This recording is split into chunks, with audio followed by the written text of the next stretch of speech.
বাংলাদেশ পুলিশে cadet sub inspector ও sergeant পদের নিয়োগ পরীক্ষার সর্বশেষ পরিবর্তিত পদ্ধতি। উন্নত রাষ্ট্রের উপযোগী ও আধুনিক পুলিশ নিয়োগের লক্ষ্যে নতুন নিয়মে পুলিশের ক্যাডেট সাব ইন্সপেক্টর ও সার্জেন্ট পদের নিয়োগ পরীক্ষা অনুষ্ঠিত হতে যাচ্ছে।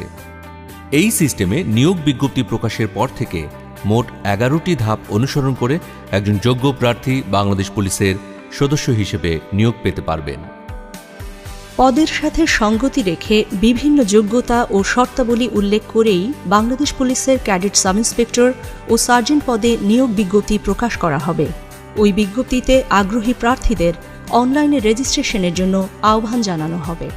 অনলাইনে আবেদনপত্র জমা প্রদান করা মাত্রই নির্ধারিত নিয়োগ বিধি অনুযায়ী আবেদনকারী প্রার্থীর এসএসসি বা সমমান পরীক্ষার ফলাফল, এইচএসসি বা সমমান পরীক্ষার ফলাফল, ডিগ্রি বা স্নাতক বা সমমান পরীক্ষার ফলাফল এবং প্রার্থীর উচ্চতার উপর ভিত্তি করে ওয়েব বেসড প্রিলিমিনারি স্ক্রিনিং করা হবে।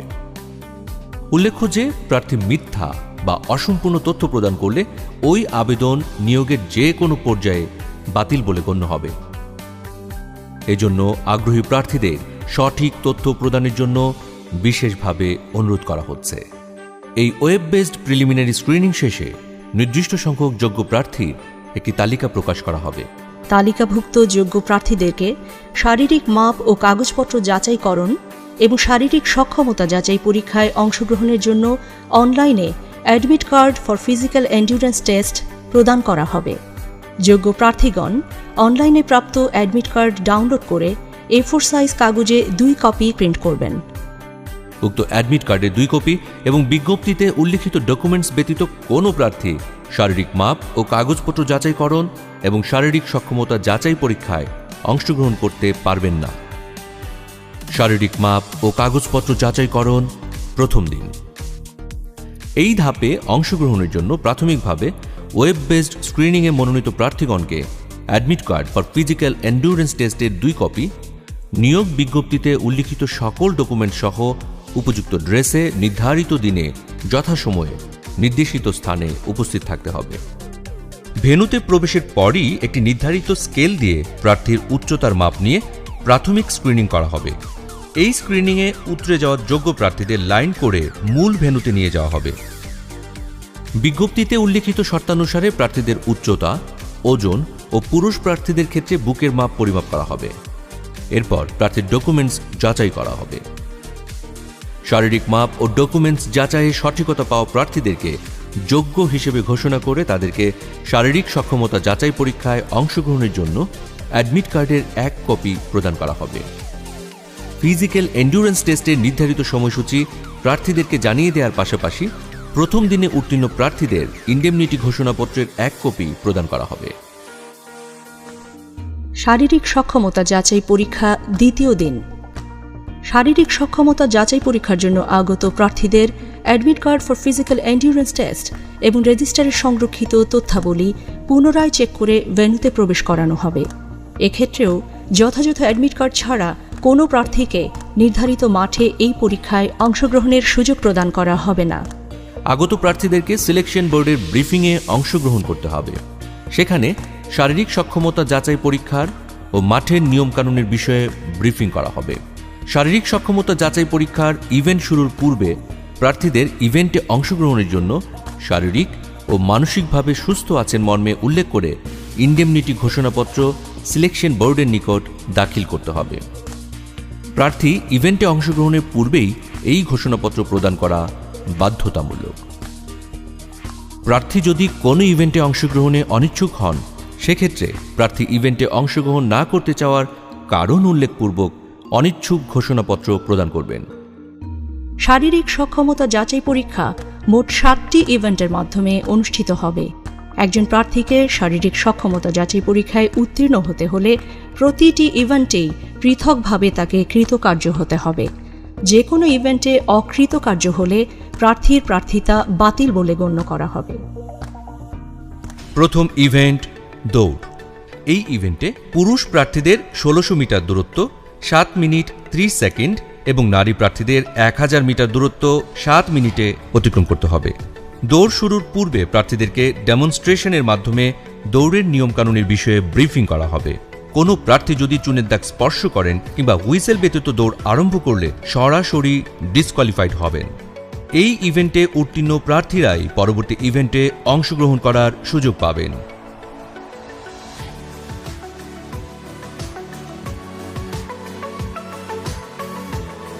দ্বিতীয় ইভেন্ট লং জাম্প। এই ইভেন্টে পুরুষ প্রার্থীদের কমপক্ষে 10 ফিট এবং নারী প্রার্থীদের কমপক্ষে 6 ফিট দূরত্ব লং জাম্প করে যেতে হবে। ইভেন্ট শুরুর পূর্বেই প্রার্থীদেরকে ইভেন্টের নিয়ম কানুনের বিষয়ে ব্রিফিং করা হবে। প্রার্থীদেরকে অবশ্যই চুনের দাগের পেছন থেকে জাম্প করতে হবে। জাম্প করার সময় চুনের দাগ স্পর্শ করলে কিংবা অতিক্রম করলে প্রার্থী ডিসকোয়ালিফাইড হবেন। এছাড়া প্রত্যেক প্রার্থী এই ধাপে উত্তীর্ণ হতে সর্বোচ্চ 3 বার করে লং জাম্প দেওয়ার সুযোগ পাবেন।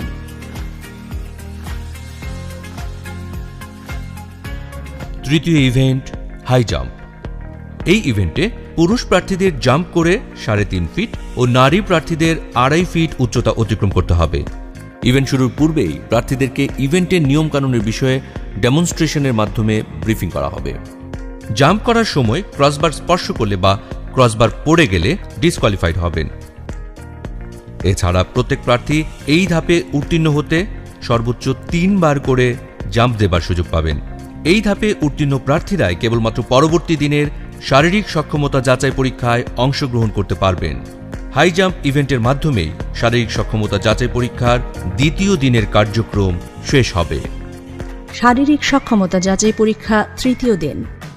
শারীরিক সক্ষমতা যাচাই পরীক্ষার তৃতীয় দিনে নির্দেশনা অনুযায়ী প্রার্থীদের যথাসময়ে নির্ধারিত স্থানে উপযুক্ত পোশাকে উপস্থিত থাকতে হবে। তৃতীয় দিনের শুরুতেও প্রার্থীদের ব্রিফিং করে ওই দিনের কার্যক্রমের বিষয়ে অভিহিত করা হবে। ব্রিফ শেষে প্রার্থীদের পুনরায় ইভেন্ট স্থলে নিয়ে যাওয়া হবে। চতুর্থ ইভেন্ট পুশ আপ। এই ইভেন্টে পুরুষ প্রার্থীদের 40 সেকেন্ডে 15টি পুশ আপ ও নারী প্রার্থীদের 30 সেকেন্ডে 10টি পুশ আপ দিতে হবে। ইভেন্ট শুরুর আগেই প্রার্থীদেরকে পুশ আপ ইভেন্টের নিয়ম কানুনের বিষয়ে ব্রিফিং করা হবে। পুশ আপে বডি, হেড, ব্যাক পার্ট এবং হিপ একই লেভেলে অর্থাৎ স্ট্রেট থাকবে, হিপ ডাউন থাকবে, হাঁটু সোজা থাকবে এবং কোনো অবস্থাতেই মাটিতে স্পর্শ করবে না। আপ অবস্থায় এলবো স্ট্রেট এবং ডাউন অবস্থায় এলবো বেন্ড থাকবে। আপ ও ডাউন মিলে একটি পুশ আপ হিসেবে কাউন্ট করা হবে। কোনো প্রার্থী উল্লিখিত নিয়মের ব্যত্যয় করলে কিংবা নির্ধারিত সময়ের মধ্যে পুশ আপ সম্পন্ন করতে না পারলে ডিসকোয়ালিফাইড হবেন। এই ইভেন্টে কৃতকার্য হওয়া প্রার্থীগণ পরবর্তী ইভেন্টের জন্য মনোনীত হবেন। পঞ্চম ইভেন্ট সিট আপ। এই ইভেন্টে পুরুষ প্রার্থীদের 40 সেকেন্ডে 15টি সিট আপ এবং নারী প্রার্থীদের 30 সেকেন্ডে 10টি সিট আপ দিতে হবে। এই ইভেন্ট শুরুর পূর্বেই ডেমনস্ট্রেশনের মাধ্যমে প্রার্থীদেরকে সিট আপের নিয়মকানুনের বিষয়ে ব্রিফিং করা হবে। সিট আপে পায়ের পাতা ফ্ল্যাট থাকবে, হাঁটু বেন্ড থাকবে, 2 হাত মাথার পেছনে থাকবে এবং শো অবস্থা থেকে সামনের দিকে উঠতে হবে। শো অবস্থা থেকে উঠে হাতের কনুই দিয়ে হাঁটু স্পর্শ করে পুনরায় শো অবস্থায় ফিরে যাওয়াকে একটি সিট আপ হিসেবে কাউন্ট করা হবে।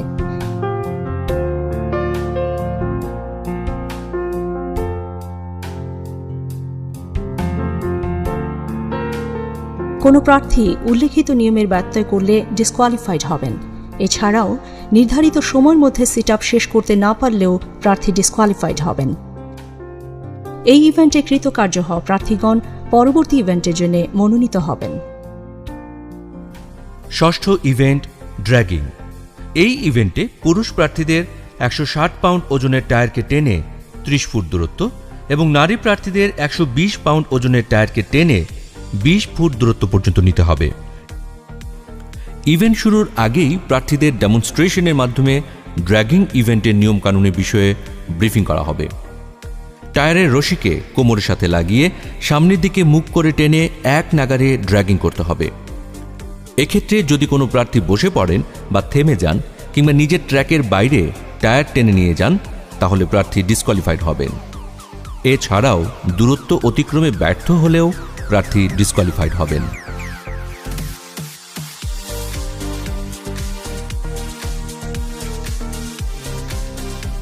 সপ্তম ইভেন্ট রোপ ক্লাইম্বিং। এই ইভেন্টে পুরুষ প্রার্থীদের কমপক্ষে 12 ফিট এবং নারী প্রার্থীদের কমপক্ষে 8 ফিট রোপ ক্লাইম্বিং করতে হবে। ইভেন্ট শুরুর আগেই প্রার্থীদেরকে রোপ ক্লাইম্বিংয়ের নিয়মকানুনের বিষয়ে ব্রিফিং করা হবে।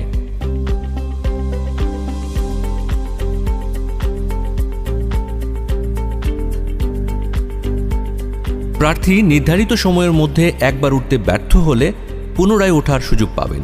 তবে নির্ধারিত সময়ের মধ্যে নির্ধারিত উচ্চতায় উঠতে ব্যর্থ হলে প্রার্থী ডিসকোয়ালিফাইড হবেন।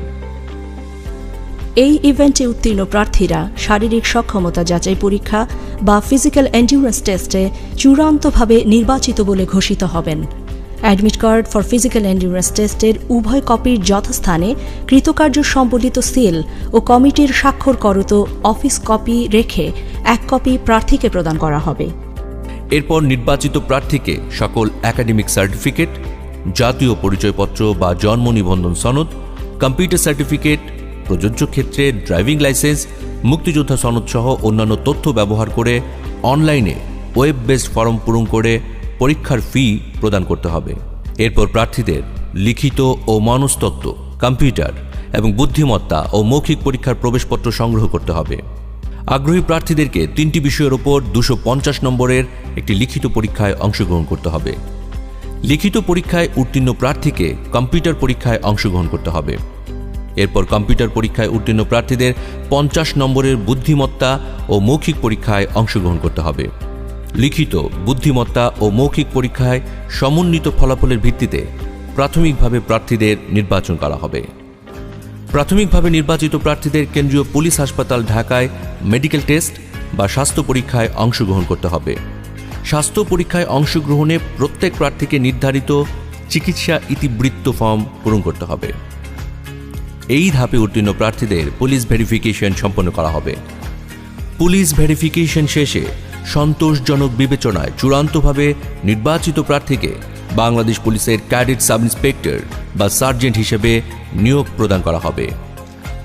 জাতির পিতা বঙ্গবন্ধু শেখ মুজিবুর রহমানের স্বপ্নের সোনার বাংলার জন্য কাঙ্ক্ষিত জনগণের পুলিশ বিনির্মাণের লক্ষ্যে মাননীয় প্রধানমন্ত্রী শেখ হাসিনার নেতৃত্বে 2025 সালের মধ্যে মধ্যমায়ের দেশ এবং ভিশন 2041 পূরণের মাধ্যমে 2041 সালে উন্নত বাংলাদেশের উপযোগী করে বাংলাদেশ পুলিশকে গড়ে তোলার প্রত্যয়ে ক্যাডেট সাব ইন্সপেক্টর ও সার্জেন্ট পদে বিদ্যমান নিয়োগ প্রক্রিয়া আধুনিকায়ন করে স্বরাষ্ট্র মন্ত্রণালয়ের সার্বিক তত্ত্বাবধানে উক্ত সুসংহত পদ্ধতি প্রবর্তন করেছে বাংলাদেশ পুলিশ।